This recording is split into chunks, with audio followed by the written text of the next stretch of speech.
Hi friends, welcome back to Chennai Style Cooking. இன்னைக்கு நம்ம பார்க்க போறது ரெசிபி வீடியோ தான். Green Capsicum Masala. இப்போ அது எப்படி பண்றதுன்னு பார்க்கலாம்.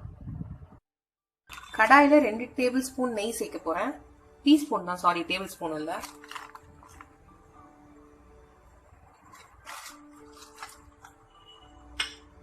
கடாய் நல்லா சூடா இருக்கிறதுனால நெய் சீக்கிரம் மெல்ட் ஆயிடுச்சு. இப்போ வந்து கேப்சிகம் சேர்த்துடலாம். இதுக்கு வந்து கிரீன் கேப்சிகம் தான் நல்லா இருக்கும்.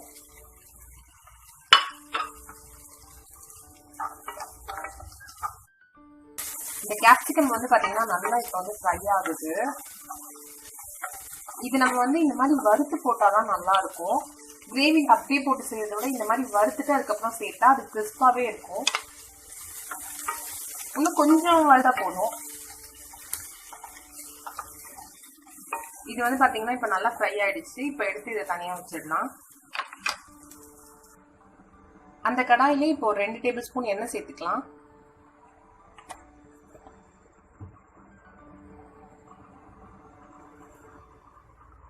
ஒன் டீஸ்பூன் சோம்பு,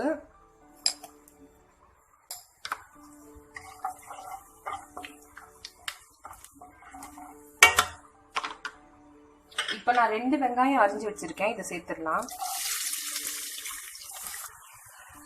இப்ப கொஞ்சமா கருவேப்பிலை சேர்த்துக்கிறேன். வெங்காயம் லேசா வதங்கிடுச்சு. இப்போ ஒரு தக்காளி,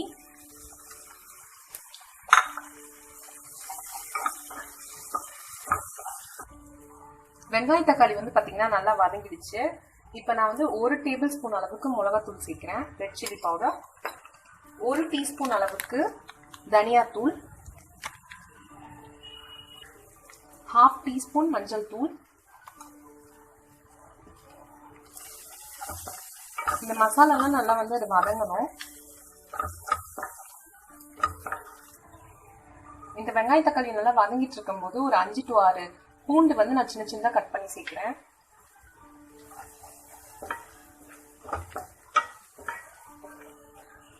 இப்ப மசாலா நல்லா வதங்கிடுச்சு. இப்ப வந்து 1 கப் அளவுக்கு நான் தயிர் சேர்க்கிறேன். திக்கான தயிர் தான் இது.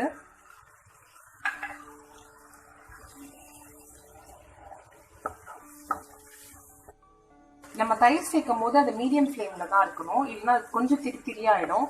ஸோ அதனால மீடியம் ஃப்ளேம்லேயே வச்சு செஞ்சுருங்க. இப்போ தயிர் வந்து நல்லா அந்த மசாலாவோட மிக்ஸ் ஆயிடுச்சு. இப்போ வந்து நம்ம ஃப்ரை பண்ணி வச்சிருக்க அந்த கிரீன் கேப்சிகமும் சேர்த்துடலாம்.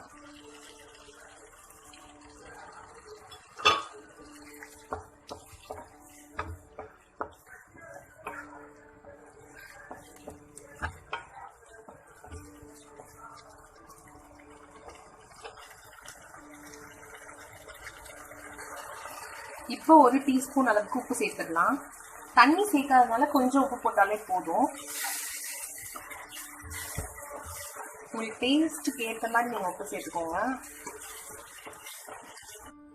இது வந்து பாத்தீங்கன்னா நல்லா திக்காயிடுச்சு. இப்போ இது வந்து நம்ம ஒயிட் ரைஸ் கூடயோ இல்ல வந்து பிரியாணி கூட வந்து கத்திரிக்காய்க்கு பதிலாக கூட இந்த மாதிரி வச்சு சாப்பிடலாம், ரொம்ப டேஸ்டியா இருக்கும். இது வந்து பாத்தீங்கன்னா நம்ம தயிர் சேர்க்கறதுனால தான் நான் வந்து கொஞ்சம் சில்லி வந்து நிறைய சேர்த்துக்கிட்டேன், ரெட் சில்லி பவுடர். உங்களுக்கு கொஞ்சம் கம்மியா கூட நீங்க சேர்த்துக்கலாம். ரொம்ப யம்மியான டேஸ்டியான ஒரு கேப்சிகம் மசாலா ரெடி ஆயிடுச்சு.